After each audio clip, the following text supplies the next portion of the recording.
Isang aso ang kinalaro ni Wako. Pero hinabol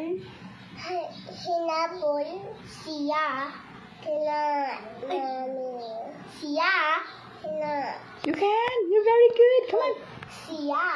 siya ng kagat ng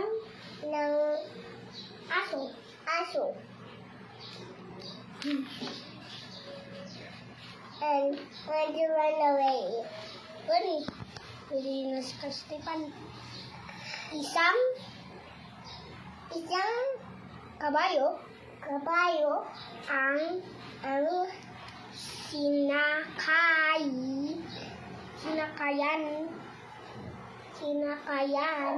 sinakayan ni Wako. Pero sinipa siya ng kabayo. Sinipa ng kabayo. Yucks. Next. ng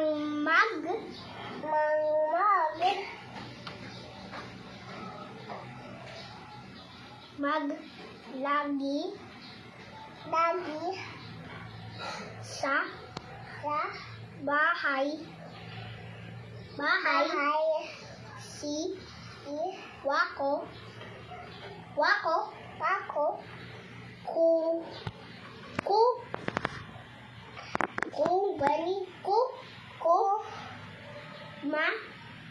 kumakain naman ng husto. Kaya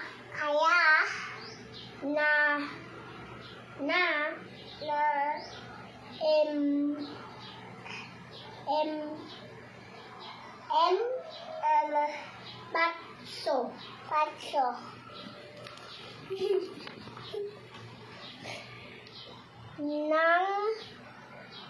nang gumaling ng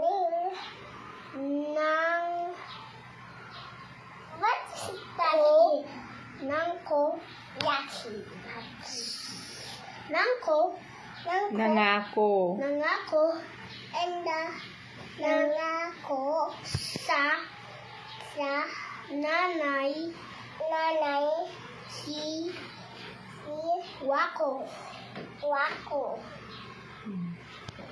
ng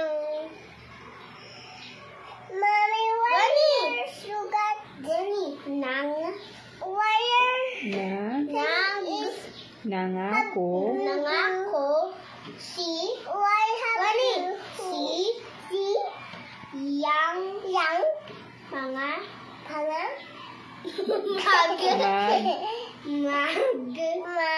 mag-aaral at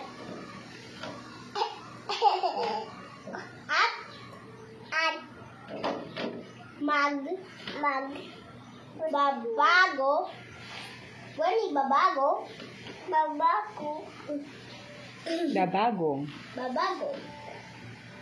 What's your market, Jay? Ay, ano kayo? Slowly. Teacher Data. Next.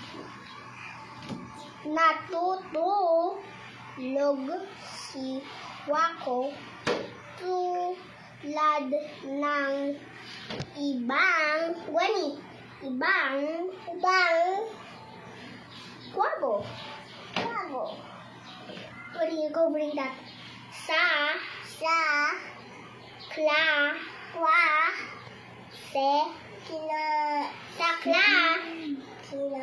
you can. You Gwenny. listen to Kuya.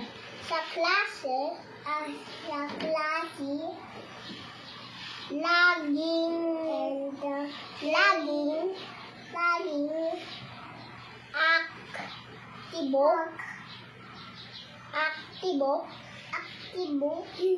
Aktibo. Bakit ganun siya ng pagbasa mo? Oh, next Gwenny, anak, next na para matapos na. Sige na, please.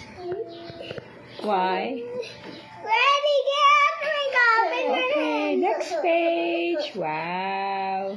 Good job. Oh. There's O. Kahit.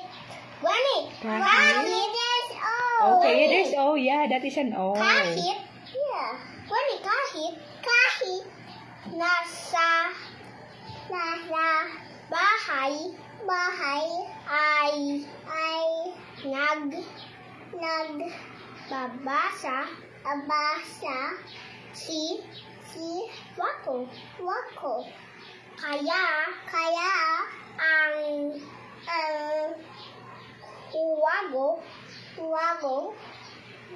Kuwagong.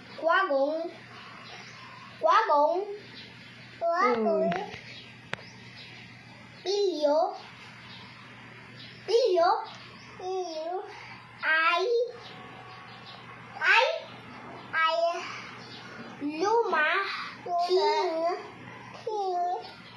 Matalino.